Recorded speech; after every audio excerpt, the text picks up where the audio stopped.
করে তৈরি করতে হবে। কারণ এই মাদ্রাসাটা আল্লাহ ওলিদের মাদ্রাসা, এটা আমাদের ভুলে গেলে চলবে না। আল্লাহ ওলি হয়েছেন আমলের মাধ্যমে। মাদ্রাসা প্রতিষ্ঠিত হয় আমলের জন্য। মাদ্রাসা, স্কুল, কলেজ এগুলোর মধ্যে প্রত্যেকটা কথার স্বকীয়তা আছে, প্রত্যেকটার ব্যতিক্রম ধর্মের নিয়মকানুন আছে। কাজেই এই মাদ্রাসার স্বকীয়তা ছিল আল্লাহ ওলিগণ যে উদ্দেশ্য করে মাদ্রাসা প্রতিষ্ঠা করেছেন। যারা বর্তমান হাফেজ কেরাম আছেন, আপনারা ইনশাআল্লাহ চেষ্টা করবেন ওনাদের যে বায়াসাত ছিল, চিন্তা ভাবনা যা ছিল, সে যেন এই মাদ্রাসা যেন কিয়ামত পর্যন্ত ওই ধারায় চলতে পারে। এই জন্য আপনি প্রজ্ঞাত পরিশ্রম করবেন, একটু আমলের দিকে ছাত্রদেরকে উৎসাহিত করবেন, তাইলে এই পাত্র কল্যাণ সমিতি ইনশাআল্লাহ টিকে থাকবে। প্রায় হাজিরিন, আরেকটি কথা হলো যে আজকের এত প্রচারের পরেও যে উপস্থিতি, এটা অত্যন্ত নগণ্য। আসলে এটাকে আমি আজকে ভাবছিলাম, আমি তো প্রচার করি, যে প্রচারে যেটা দেখেছিলাম বিভিন্ন দিকে, তখন দেখেছি আমি আজকে ভেবেছিলাম যে হয়তো আমাদের আজকে হল কোনো জায়গা দেওয়া সম্ভব হবে না, কিন্তু আজকে যারা দেখছি সেখানেও আমাদের যারা এসেছেন সবাই খুব যোগ্যতা সম্পন্ন, কিন্তু অধিকাংশ দেখতেছি এক মাদ্রাসা রানিং ছাত্র পড়ালেখা করতেছে। কিন্তু আমাদের প্রাক্তন তো রানিং যারা আসবে তাদের আমাদের স্বাগত জানাবে, তাদেরকে আমি ধন্যবাদ জানাই, এই জন্য তারা আজ উপস্থিত হয়েছে। কিন্তু আমাদের প্রাক্তন ভাই যারা, তারা তো সেই উপর উপস্থিত হন নাই, আমরা তো উপস্থিত করতে পারিনি। আমাদের ব্যর্থতা কোথায় এটা বুঝতে পারি। আসলে আমরা যারা দায়িত্বে আছি আমরা ব্যর্থ, নাকি আপনারা উপস্থিত হতে ব্যর্থ, সেটা বুঝতে পারছি না। এই জন্য আমি সামনের দিকে উদ্যোগ গ্রহণ করার জন্য আমি সম্মানিত প্রিন্সিপাল হুজুরকে অনুরোধ করব, এই জন্য যেখানে প্রতি বছরই ফাজিল ফারিক ছাত্র হয়ে যায়, যখন ফাজিল ফারিক হয় বিদায় মুহূর্তে তাদেরকে আপনারা যে একটা নসিহত করে যাবেন, ওই নসিহতটা তারা পালন করতে বাধ্য। কারণ তারা আমাদের থেকে এতদিন অনেক কিছু এলেন নিয়েছে, আপনাদের লাস্টের কথাগুলো তারা আমি মনে করি হৃদয়ে ধারণ করবে। আপনারা যদি বিদায় অনুষ্ঠানের সময় তাদেরকে ওয়াদাবদ্ধ করে দেন যে মাদ্রাসা তোমাদের আজকেই বিদায় নয়, তোমাদেরকে আমরা বিদায় দিচ্ছি না, মৃত্যু পর্যন্ত মাদ্রাসার সঙ্গে জড়িত থাকবে। এবং বিশেষ করে দুইটা অনুষ্ঠান, ঈদ উল ফিতর এবং ঈদ উল আজহা, এই দুইটা অনুষ্ঠানে আমরা তোমাদের সকলের চেহারাগুলো দেখতে চাই, তোমরা রাজি আছো কিনা। আমি আশা করব যদি এই প্রতিশ্রুতি বুঝে নেন, ইনশাআল্লাহ সামনের অনুষ্ঠানগুলোতে আমাদের সদস্য পাওয়া যাবে। আপনারা কি মনে করেন? এই জন্য আমি আমাদের সম্মানিত প্রিন্সিপাল হুজুর কেবলা, প্রিন্সিপাল হুজুর এবং উপাধ্যক্ষ মহোদয়, ওনাদেরকে আমি এ ব্যাপারে দৃষ্টি আকর্ষণ করব।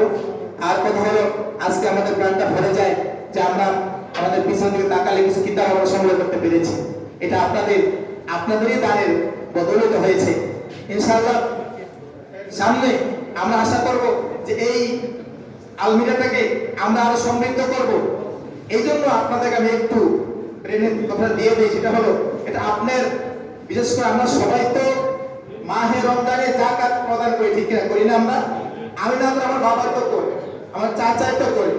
আমরা তো একটু মাদ্রাসা দিয়ে খেয়াল করে সদকায়ে জারিয়া হিসাবে প্রত্যেক রমজানে জাকাতের ফেতরার একটা অংশ এই কিতাব কিনে জন্য রেখে দেই, তাহলে কি আমাদের ভালো হয় না?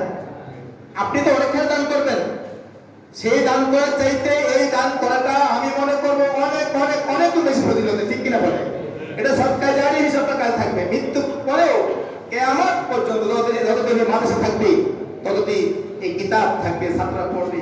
আপনি মরে গেলেও কবরে আপনার সদকায়ে জারিয়া হিসাবে পড়তে থাকবে, ঠিক কিনা বলেন? এই জন্য প্যারা হাজিরিন, আমি কথা বেশি বাড়াবো না। আপনারা এই আমাদের এই কিতাব কেনার ফান্ডে আপনারা একটু দান করে এটাকে সমৃদ্ধশালী করবেন, এই আশা ব্যক্ত করছি। এবং সামনের দিকে এই প্রতিষ্ঠান যে কমিটি আসবে, প্রাক্তন ছাত্র কল্যাণ সমিতির যে কমিটি আসবে, যারাই আসবে, যেখানে আসবে, তাদের আমরা শ্রদ্ধা করবো, সম্মান করবো এবং সর্বাত্মক সহযোগিতা করবো। এবং যাদেরকে দিয়ে এই প্রতিষ্ঠানের কাজ হবে, সমিতির কাজ হবে, আমি অনুরোধ করবো নীতি নির্ধারক যারা আছেন, যারা কমিটি নির্বাচন করবেন, মুখের দিকে তাকিয়ে নয়, চেহারার দিকে তাকিয়ে নয়, অর্থ সম্পদের দিকে তাকিয়ে নয়, তাদের কর্মদক্ষতা, তাদের আন্তরিকতা, মাদ্রাসার প্রতি ভালোবাসা, সংগঠনের প্রতি ত্যাগ তিতিক্ষা, এই সবগুলো আপনারা পর্যালোচনা করে আমাদের কমিটি সদস্য করবেন। আমি সেখানে ডাক পড়ে যাই, আমার বিন্দুমাত্র দিতে থাকবে না, বিন্দুমাত্র কথা থাকবে না, বিন্দুমাত্র কোনো সংশয় থাকবে না। এবং কারণ আমরা মাদ্রাসাকে ভালোবাসি, সেখানে আমাকে বাদ দিয়ে অন্য কাউকে এখানে অংশগ্রহণ করতে পারেন। জাতীয় সমিতির কাজ ব্যাকগ্রাউন্ড হবে, আমি সেটা বিনা দ্বিধায় বিনা বাক্যে আমি গ্রহণ করবো, সাধুবাদ জানাবো।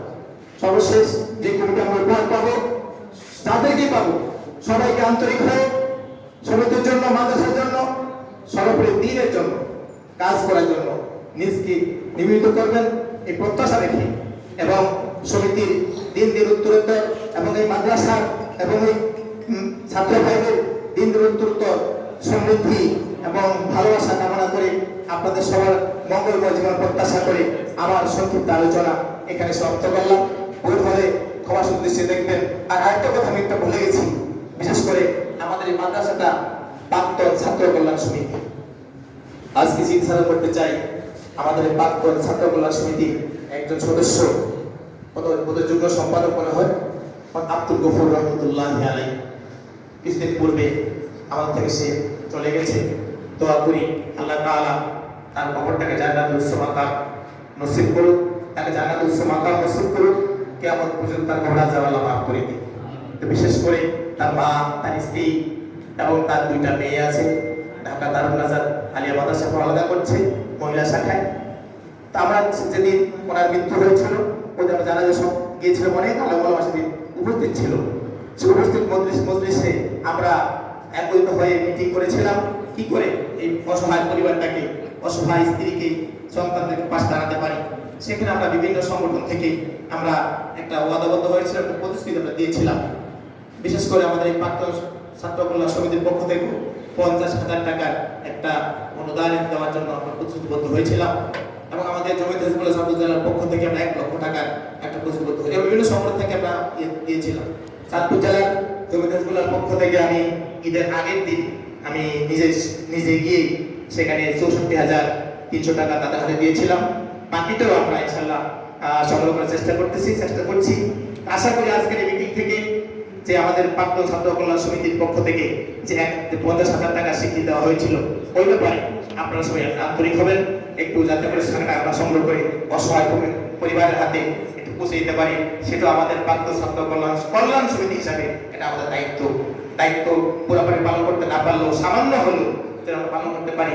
আপনাদের সবার সহযোগিতা কামনা করে আমার আলোচনা কোনো ভুল হলে ক্ষমা সুদৃষ্টি দেখবেন এবং আপনাদের পাশে থাকতে পারি সেই প্রত্যাশা রেখে আমার আলোচনা এখানে সমাপ্ত করছি, এবং সঞ্চালক মহোদয় সহ সবাইকে ধন্যবাদ জ্ঞাপন করে আমি এখানে শেষ করছি। আসসালামু আলাইকুম ওয়া রাহমাতুল্লাহি তাআলা ওয়া বারাকাতুহু।